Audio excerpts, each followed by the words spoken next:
உழவுக்கு போன அத்தனை பேரும் நீராகாரத்தை குடிச்சிட்டு வந்தாங்க. நீராகம் என்பது சாதத்தை தண்ணியில ஊற வச்சுட்டு மறுநாள் காலையில எடுத்து பிசைஞ்சு அதை கொஞ்சம் உப்பு மோரும் போட்டு காலையில குடிச்சுட்டா வயலுக்கு போனாங்க. உங்களுடைய தாத்தாவோ இல்ல முப்பாட்டனாரோ போய் கேட்டீங்கன்னா அவங்க இந்த ரெண்டுல ஏதாவது ஒரு நிலத்துக்கு போகும்போது இதைத்தான் அறுதிட்டு போயிருப்பாங்க. ரொம்ப நாளா இதை கஞ்சியை ஒன்றுக்கு ஆகாது, நீராகத்தான் மனுஷன் சாப்பிடுவானாங்க. இப்ப என்ன நிலைமை தெரியுமா? நீராகாரத்தின் spray dried powder, spray dried powder of rice porridge அமேசான்ல விற்கிறாங்க. அதாவது நீராகாரத்தை உலர வைத்து பொடி செய்து பேக்கெட் போட்டு உலகம் முழுக்க விற்பனை செய்கிறார்கள். ஸ்டான்லி மெடிக்கல் காலேஜ்ல ஒரு மருத்துவக் கல்லூரி, மிகப்பெரிய மருத்துவக் கல்லூரி இருக்கு. அங்கே ஆராய்ந்து கொண்டு இருக்கிறாங்க. என்ன தெரியுமா? வயிற்றில் இருக்கக்கூடிய நல்லது செய்யக்கூடிய பாக்டீரியாக்களை அதிகரித்து வயிற்றில் அமிலத்தன்மையை குறைத்து இரிட்டபிள் பவல் சிண்ட்ரோம் அல்லது இன்ஃப்ளமேட்டரி பவல் டிசீஸ் அல்லது கிரான்ஸ் டிசீஸ் அல்லது அல்சரேட்டிவ் கோலைட்டிஸ் சொல்லக்கூடிய விடை தெரியாமல் முழித்துக் கொண்டிருக்கக்கூடிய பல நோய்களுக்கு நீராகாரம் மிகச்சிறந்த ஒரு உணவு. ஸ்டான்லி மருத்துவக் கல்லூரியிலையும் தஞ்சாவூரில் இருக்கக்கூடிய நிப்டா, national institute of food processing management, அவங்க ரெண்டு பேரும் ஆராய்ந்து சொல்லியிருக்காங்க. சும்மா சொல்றேன், எங்க ஊர் உணவு நல்லதுன்னு சொல்றதுக்காக சொல்றாங்க. எத்தனை பாக்டீரியாக்களை இது நல்லது செய்து, எந்த அளவுக்கு வயிற்றுக்களை ஆற்றுகிறது, எந்த அளவுக்கு நல்லது செய்யக்கூடிய பல்வேறு உணவுகளை கொடுக்குதுன்னா நீராகத்தை சொல்லிக்கலாம். ஏன் குடிக்கூடாது?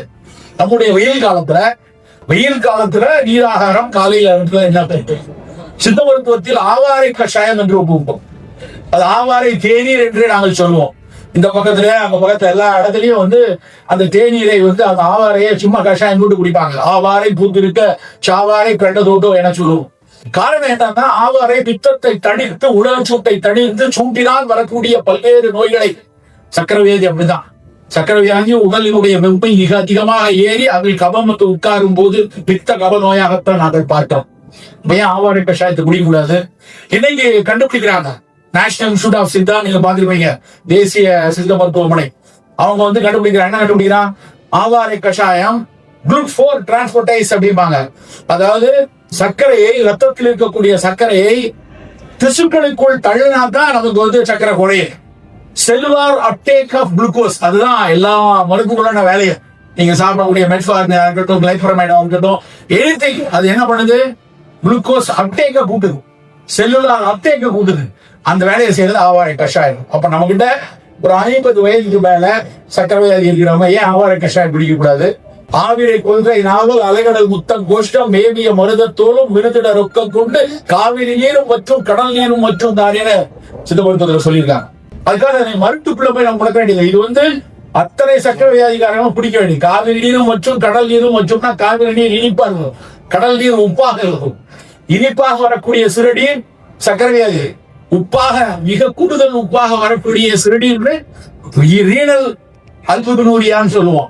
சக்கரை வியாதி கொஞ்சம் கூடுதலாகும் போது சிறுநீரக பாதிப்பை உருவாக்கும். ரெண்டுக்கும் நல்லது ஆவாரை கஷாயம்.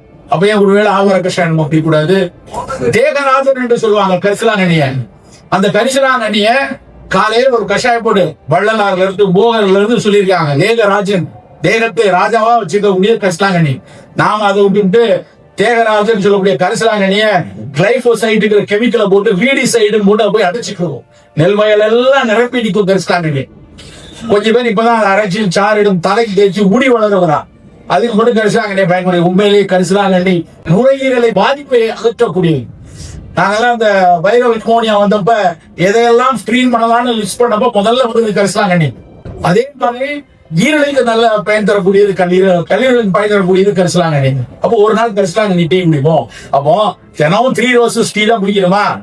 3 ரோசஸ் டீல அதிக தடவை போட்டிருக்கோம், சுக்கு போட்டிருக்கோம், விளம்பரம் வந்தோடனே எல்லாரும் கூடுதலா வாங்குறாங்க. வாங்கட்டும், வேண்டாம் சொல்றது, தேநீரும் நல்லதுதான். கூடுதலாக ஒரு நாள் கரிசலாங்கண்ணி டீ சாப்பிடலாமே, ஒரு நாள் ஆவாரை டீ சாப்பிடலாமே, ஒரு நாள் நீராகாரம் சாப்பிடலாமே.